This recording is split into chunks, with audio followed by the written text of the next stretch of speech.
BRS MLC Kalvakuntla కవితకు CBI నోటీసులు జారీ చేసింది. ఈ నెల 26న హాజరు కావాలని ఆదేశాలు జారీ చేసింది. ఢిల్లీ లిక్కర్ కేసుకు సంబంధించి కవితపై ఆరోపణలు వస్తున్న నేపథ్యంలో సీబీఐ విచారణకు పిలిచినట్టు సమాచారం. ఇదే అంశానికి సంబంధించి మరిన్ని అప్డేట్స్ మా crime bureau chief Krishna live ద్వారా సిద్ధంగా ఉన్నారు. కృష్ణ, చెప్పండి, ఈ నెల 26న హాజరు కావాలని సీబీఐ ఆదేశాలు జారీ చేసినట్టు తెలుస్తోంది. డీటెయిల్స్ ఏంటి?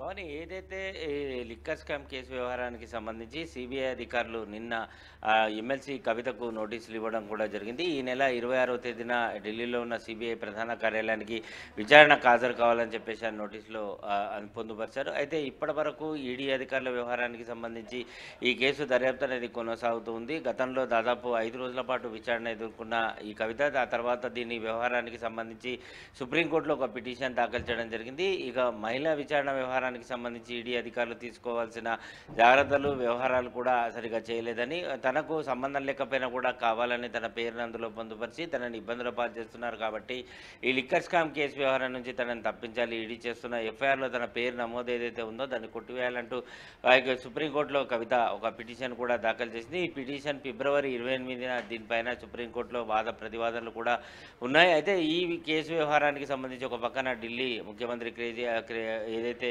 కేజ్రీవాల్కి నోటీసులు ఇవ్వడం, ఆయన గైర్హాజరు రావడం జరుగుతుంది. అదే తరహాలో గత 2 సార్లుగా ఈడీ అధికారులు కవితకు నోటీసులు కూడా ఇచ్చారు. ఆ నోటీసుల వ్యవహారానికి సంబంధించి కూడా ఆమె న్యాయ నిపుణులు ఇటు ఈడీ అధికారులకు, ఎన్ఫోర్స్మెంట్ డైరెక్టరేట్ అధికారులకు కూడా లిఖితపూర్వకంగా ఫిర్యాదు కూడా, అంటే ఒక లిఖితపూర్వకంగా వివరణ కూడా ఇచ్చారు. ఏదైతే ఈ కోర్టు అంశం ఏదైతే 28వ తేదీ వరకు కోర్టులో ఉంది కాబట్టి ఈ కేసు వ్యవహారానికి సంబంధించి ఆమె విచారణకు హాజరు కాలేదు అని చెప్పేసి కూడా వారు అందులో స్పష్టంగా చెప్పడం కూడా జరిగింది. దీంతో ఇప్పుడు తాజాగా సిబిఐ అధికారులు దీంట్లో రంగంలోకి దిగారు. ఎప్పుడైతే ఈ లిక్కర్ స్కామ్ మధ్య కుంభకోణం వ్యవహారానికి సంబంధించి వచ్చిన తర్వాత మొదట ఎఫ్ఐఆర్ కేసు అనేది ఈ సిబిఐ అధికారులు దీనిపైన నమోదు చేసి ఆ తర్వాత విచారణ అనేది జరిపించడం కూడా జరిగింది. ఈ కేసులో ఏదైతే ఈ లిక్కర్ స్కామ్ వ్యవహారానికి సంబంధించి ఈ కవిత చార్టెడ్ అకౌంట్ వ్యవహారానికి సంబంధించి బుచ్చిబాబు కానీ, ఆ తర్వాత ఒంగోలు ఎంపీ మాగుంట శ్రీనివాసులు రెడ్డి కుమారుడు మాగుంట రాఘవరెడ్డి, అరుణ్ రామచంద్ర పిల్లై, శరత్ చంద్రారెడ్డి, అభిషేక్ బోయినపల్లిలను కూడా ఈ కేసు ఈడీ అధికారులు వారిని అరెస్ట్ చేశారు. అంటే సిబిఐ అధికారులు ఏదైతే కేసు నమోదు చేసి విచారణ చేస్తున్న క్రమంలోనే ఎన్ఫోర్స్మెంట్ డైరెక్టరేట్ కూడా ఈ లిక్కర్ స్కామ్ వ్యవహారానికి సంబంధించి కేసు నమోదు చేసి దీనిపైన విచారణ కూడా చేసింది. అందులో భాగంగానే వీరందరూ కూడా ఈ కేసు వ్యవహారానికి సంబంధించి ఏదైతే ఈ కేసు విచారణ జరుగుతున్న క్రమంలో ఇప్పటికే ఛార్జ్షీట్ కూడా దాఖలు చేశారు. అందులో ఏదైతే శరత్ చంద్రారెడ్డి, ఆ తర్వాత మాగుంట రాఘవరెడ్డి కూడా అప్రూవల్గా మారి ఈ కేసు సౌత్ ఇండియా ఈ కేసు వ్యవహారానికి సంబంధించి అంతా కవిత చెప్పినట్లోనే ఆమె అనుసరణలోనే జరిగిందని చెప్పిన తర్వాత కవితకు ఈడీ అధికారులు నోటీసులు ఇచ్చారు.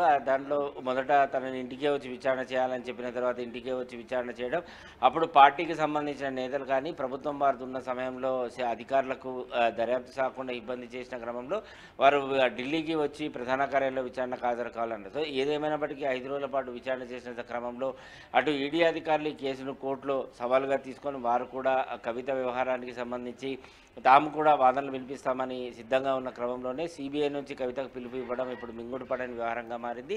దీనిపైన న్యాయ నిపుణులతో కూడా భేటీ అయింది. అయితే కవిత సుప్రీంకోర్టులో పిటిషన్ ఏదైతే దాఖలు చేసిందో అది కేవలం ఈడీ అధికారులకు ఆమెకు మధ్య జరుగుతున్న వ్యవహారం. అయితే ఇప్పుడు కృష్ణ, మీరు చెప్తున్నట్లు మరి సిబిఐ నోటీసులు జారీ చేసిన నేపథ్యంలో 26వ తారీఖు ఆమె హాజరవుతారా లేదా అనేది సందిగ్ధత నెలకొంది. మరోపక్క పార్టీ నేతలు కూడా ఏమంటున్నారు అనుకోవచ్చు, బీఆర్ఎస్ నేతలు కావచ్చు. సో ఏదైతే కేసు వ్యవహారానికి సంబంధించి కోర్టులో ఉంది కాబట్టి కవిత హాజరు కాలేకపోవచ్చు అని చెప్పేసి ఆమె న్యాయ నిపుణులతో గత రాత్రి నుంచి ఆమె భేటీ కావడం, సిబిఐ నోటీస్కి ఎలాంటి వివరణ ఇవ్వాలి అనేది ఆమె న్యాయ నిపుణులతో భేటీ అయ్యి వారి నుంచి సలహాలు సూచనలు కూడా తీసుకుంటున్నట్లుగా కూడా తెలుస్తుంది.